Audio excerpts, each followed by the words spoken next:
Praise Lord. നമ്മൾ പലപ്പോഴും അന്വേഷിക്കുന്ന ഒരു സാധനമാണ് സമാധാനം.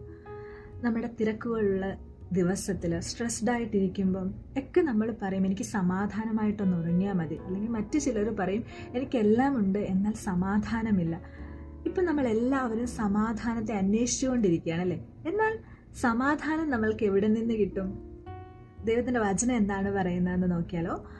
യോഹന്നാന്റെ സുവിശേഷം 14-ാം അധ്യായം 27-ാം വാക്യത്തിൽ നാം ഇങ്ങനെ വായിക്കുന്നു: സമാധാനം ഞാൻ നിങ്ങൾക്ക് തന്നേച്ചു പോകുന്നു, എൻ്റെ സമാധാനം ഞാൻ നിങ്ങൾക്ക് തരുന്നു. ലോകം തരുന്നത് പോലെയല്ല ഞാൻ നിങ്ങൾക്ക് തരുന്നത്. നിങ്ങളുടെ ഹൃദയം കലങ്ങരുത്, ഭ്രമിക്കുകയും അരുത്.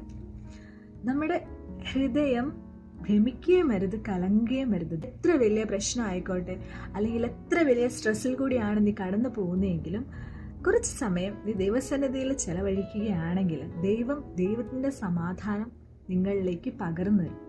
ദൈവസന്നിധിയിലേക്ക് നിന്റെ പ്രശ്നങ്ങൾ ഇറക്കി വെക്കുക. ദൈവം നിങ്ങൾക്ക് സമാധാനം നൽകി അനുഗ്രഹിക്കും. ദൈവം നിങ്ങളെല്ലാവരെയും സ്നേഹിക്കുന്നു. God bless you.